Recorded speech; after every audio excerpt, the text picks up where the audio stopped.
こんにちは。前回はトライアンフストリートツインファーストインプレッションとして素晴らしい点を4つお話ししました。今回はちょっと気になる点を話したいと思います。すでに十分素晴らしいバイクなのですが、ここが改善すればもっと良くなるなぁと思ったところになります。私の体型や好みなどもあると思うので、あくまで私の感じたものになります。まず一つ目に、これは乗って最初に思ったんですが、左手のスイッチ関係、具体的には方向指示器とホーンの位置がしっくりきませんでした。高さかな？高さじゃないな。なんかスイッチの角度が少し上に向いているっていうか、方向指示器を押すためには親指を思っているよりも上に上げる必要がありました。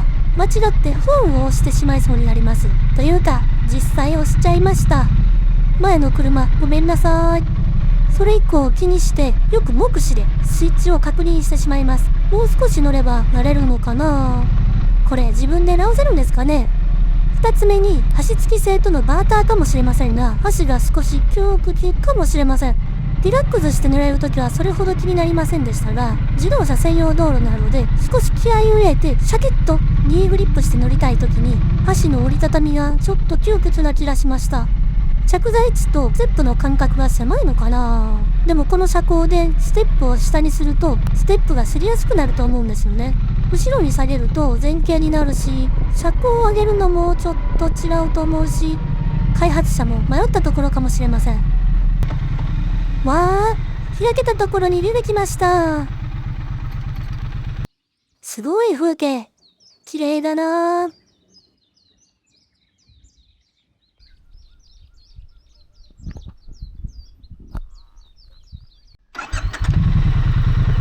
すみません。話に戻ります。3つ目に、有利小制値の回しすぎに注意です。オンイン、オフ。そこから押して回してロック。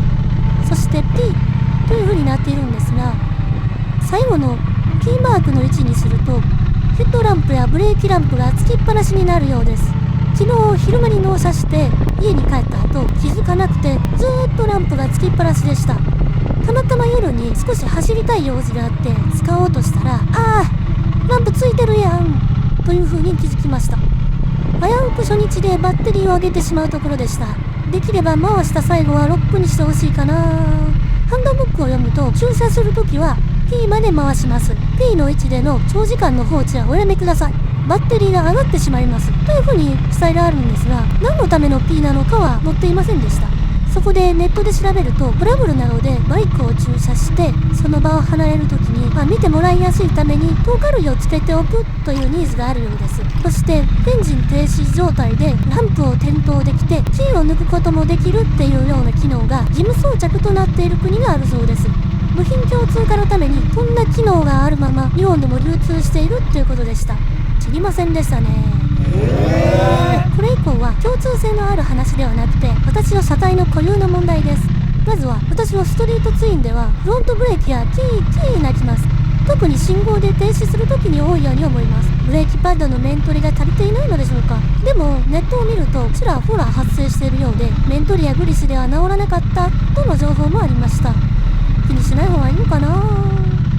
次に、まだ不具合かどうか疑わしいようですが、ロービームにしているのにいつの間にか勝手にハイビームになることが数回あったように思います。というのも、ハイビームになってるって気づいたのはハンドル操作や U ターンなどちょっとややこしい操作をやった後なので、勝手に手が当たってしまった可能性もまだ残っているからです。ただ、ハイやロービーム切り替えのスイッチはかなり奥の方にあるので、本当に手が当たってしまったのかもわかりません。ネットではそういう不具合も報告されているようです。これは継続ウォッチ案件ですね。今回は納車してすぐに気づいた5つの点をお伝えしました。最後まで見ていただき本当にどうもありがとうございました。